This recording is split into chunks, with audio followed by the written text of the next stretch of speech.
Good morning. हम लोग आज रामायण के उपलक्ष्य में ये इवेंट कर रहे हैं। तो इसका पूरा जो बॉडी और वॉइस, आंगिक और वाचिक, तो इसका जो वाचिक है, ऑडियो डायलॉग्स, वो पूरी मेरी टीम ने इसको डिज़ाइन किया है।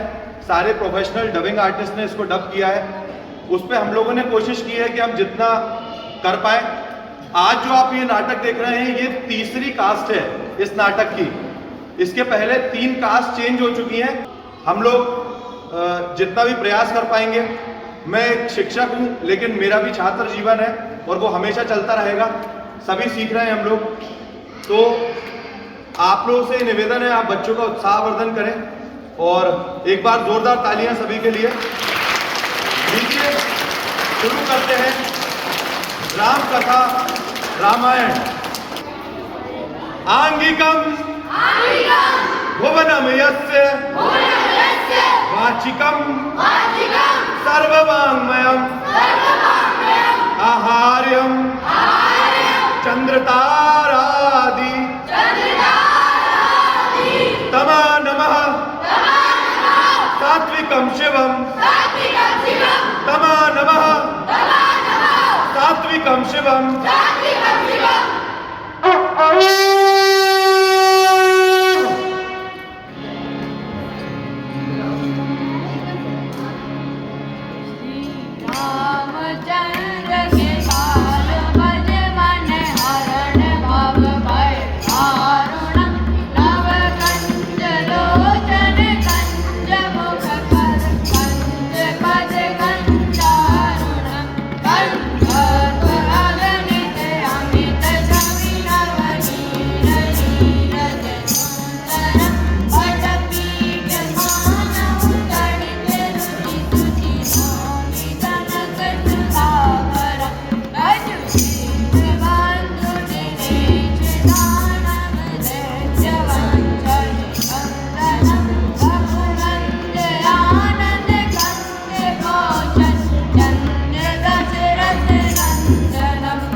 यहाँ उपस्थित सभी जनों का हम स्वागत करते हैं।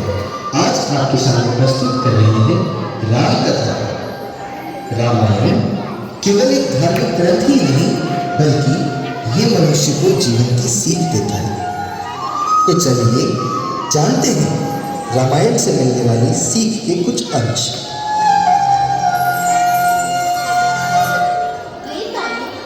है ये कहानी आज सुनाते सबको जुबानी। अयोध्या एक नगरी थी सुंदर, दशरथ यहाँ के राजा थे। 3 रानियों संग वे राज यहाँ पर करते थे। कौशल्या के राम मनोहर, लक्ष्मण शत्रुघ्न पुत्र सुमित्रा के, कैकेयी के भरत के प्यारे। वे चारों थे राज दुलारे। राम, लक्ष्मण, भरत, शत्रुघ्न भाई थे ये 4। मुनि वशिष्ठ के आश्रम में पढ़ते दशरथ के लाल एक से बढ़कर एक मेधावी चारों वेदों को पढ़ते थे। अस्त्र शस्त्र के बड़े कुशल सामवेद को गाते थे। एक दिन विश्वामित्र पधारे, बोले राजा दशरथ से, राम लक्ष्मण की है परीक्षा, लड़ना इन्हें है राक्षस से। सुनकर दशरथ व्यथित हुए, बोले ये बालक छोटे हैं, आज्ञा आप मुझे दे गुरुवर, राक्षस बड़े ही खोटे हैं। सुनकर विश्वामित्र मुस्काए, बोले ये शिष्य हमारे हैं, चिंता रहित रहो तुम राजन, इनमें योद्धाओं के गुण भी सारे हैं।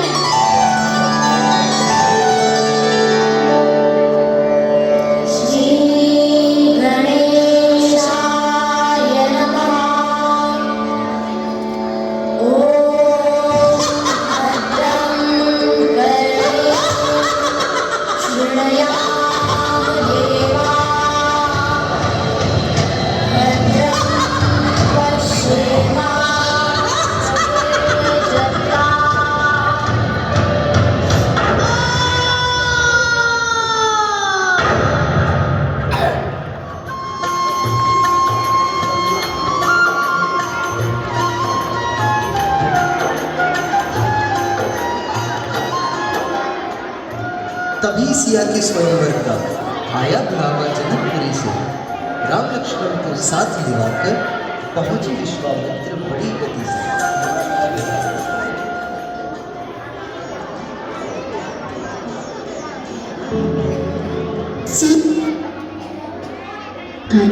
रात मनोहर अतिशय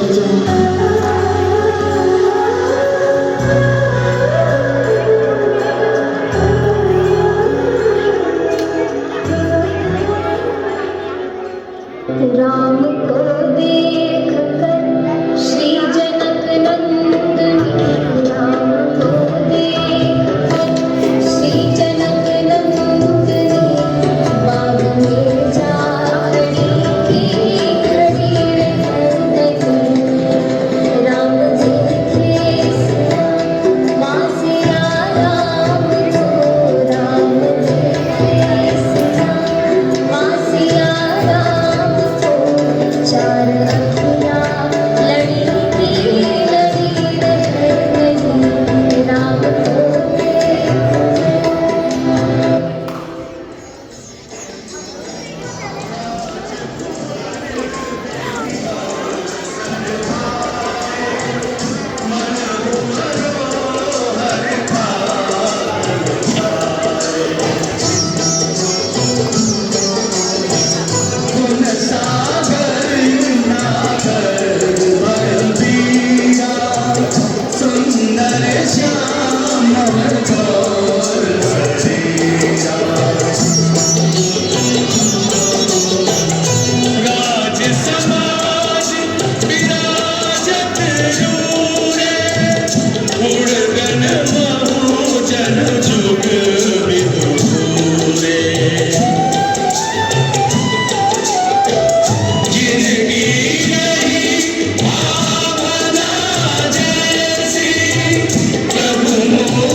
अच्छा, अब चिड़िया पहाड़ उठाने को चली है।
अब श्री राम के राज्याभिषेक की तैयारी कीजिए।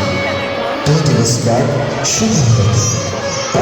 राम के राज्याभिषेक की बात सुनकर रानी केके की दासी मंत्रा चल गई। वे रानी केके के पास गई और फिर मंत्रा, तुमने सुना?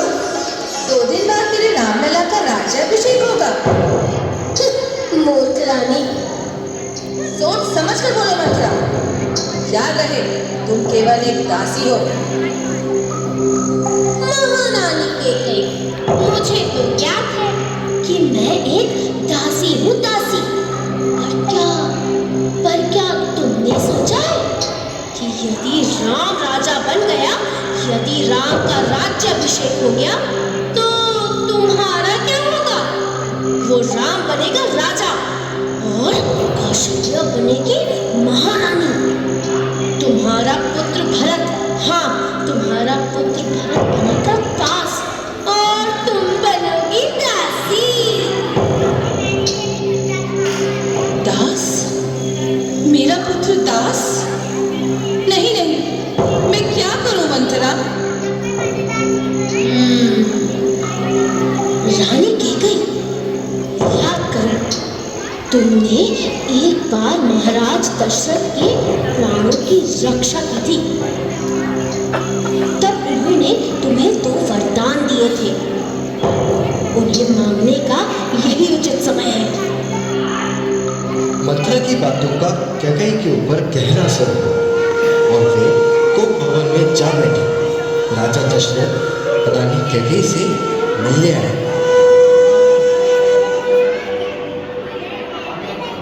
कैकई, तुम इस कोप भवन में?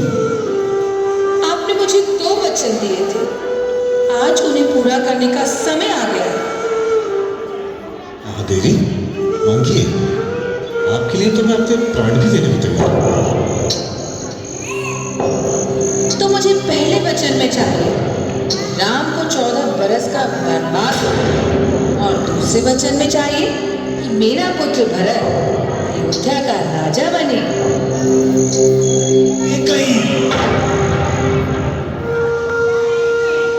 इससे तो अच्छा तुम हमारे प्राण ही मांग लेती।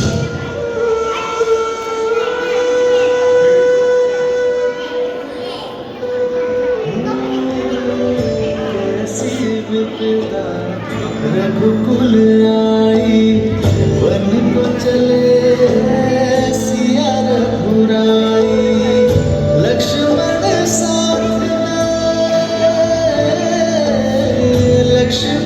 साथ में बने अनुयायी,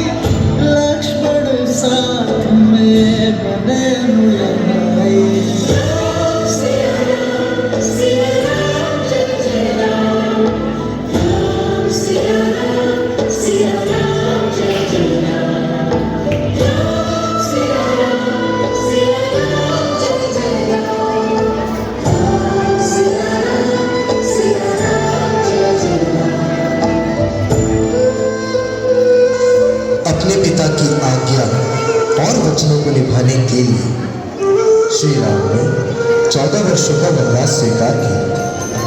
इससे सीख लेनी चाहिए कि चाहे परिस्थितियां जैसी भी हों, हर संतान को अपने माता पिता की आज्ञा का पालन करना चाहिए। माता पिता के आशीर्वाद से कठिन परिस्थितियों में भी सफलता प्राप्त की जा सकती है।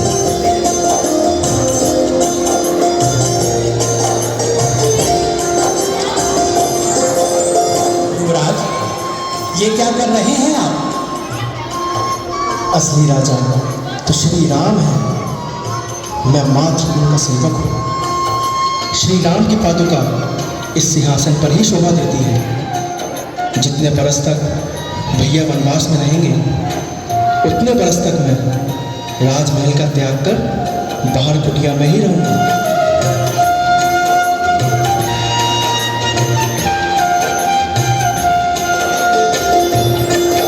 अपने भाई से इतना प्रेम, धन्य है भरत, धन्य है श्री राम कि उन्हें ऐसा भाई मिला। इससे सीख मिलती है कि परिवार में सदैव एकता रखनी चाहिए।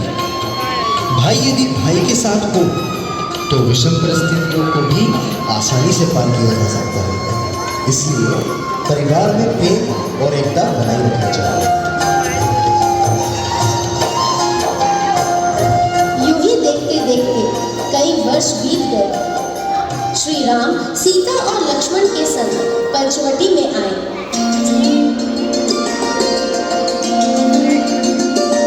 सीता देखे स्वर्ण मृग और मन ही मन ललचाए। हटकर बैठी कोई जाकर मृग को लेकर आए। मंद मंद मुस्काते रघुवर धनुष पर बाण चढ़ाए। सीता की बात मानकर वे जंगल को धाए।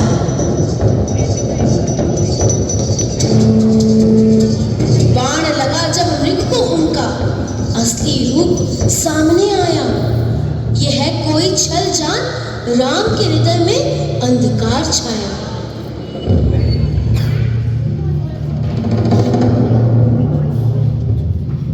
लक्ष्मण, भ्राता लक्ष्मण, बचाओ मुझे, लक्ष्मण, लक्ष्मण, तुम्हारे भ्राता तुम्हें पुकार रहे हैं। निश्चित ही वे किसी संकट में हैं। जाओ, शीघ्र ही उनके पास जाओ। माते, ये लक्ष्मण रेखा है। कुछ भी हो जाए, आप इसे पार मत करना माते, इसके अंदर ही रहना।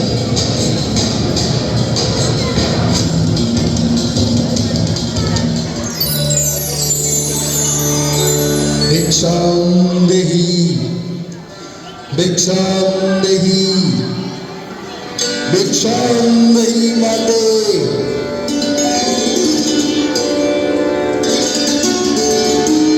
प्रणाम ऋषिवर, प्रतीक्षा करें।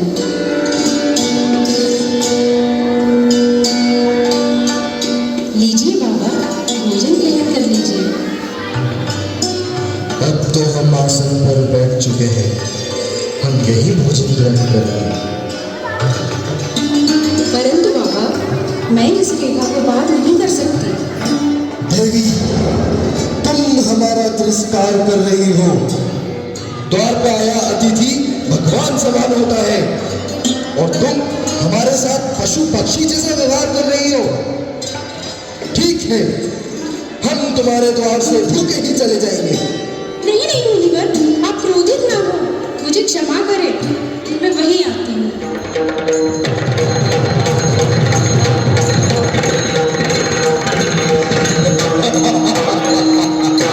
आर्या, लक्ष्मण, आर्या, राधा लक्ष्मण,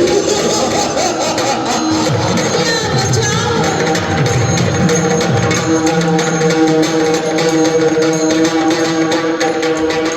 वन वन ढूंढ रहे रघुराई, जनक पुरारी कहीं ना पाई। गिद्धराज ने किया प्रणाम, राम सिया राम, सिया राम, जय जय राम। विप्र रूप धरि हनुमत आए, चरण कमल में शीश नवाए। कांधे पर बैठाए राम, राम सिया राम जय जय राम। और श्री राम की आज्ञा पाकर हनुमान उनकी मूर्ति डाली माता सीता की खोज में समुद्र को पार कर लंका पहुंच जाते हैं।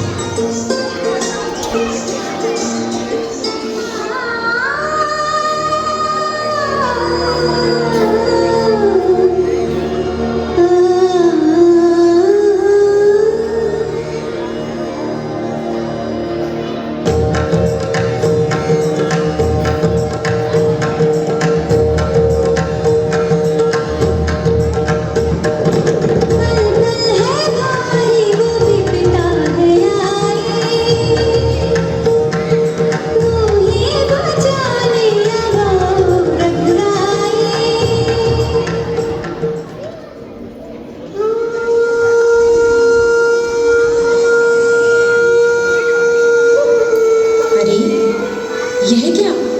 स्वामी की मुद्रिका यहाँ? कहीं कोई अनहोनी तो नहीं हुई?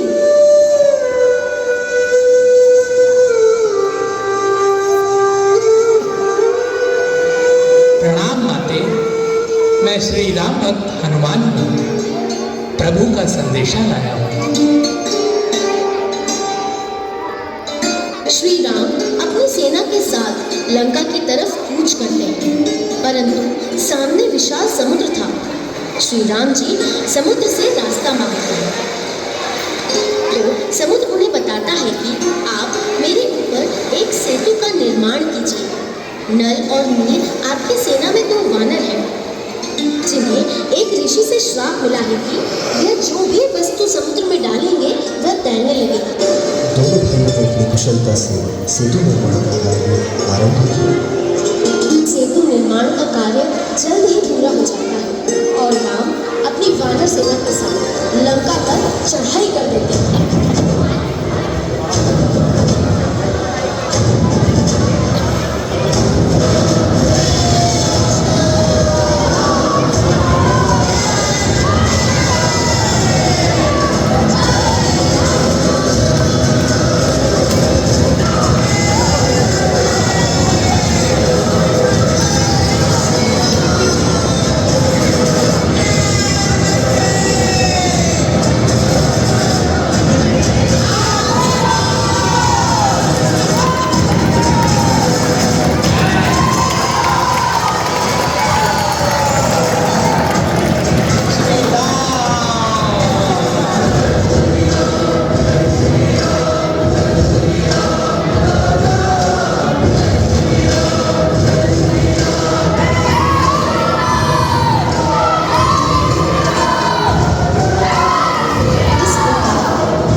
ऋषि का दूध।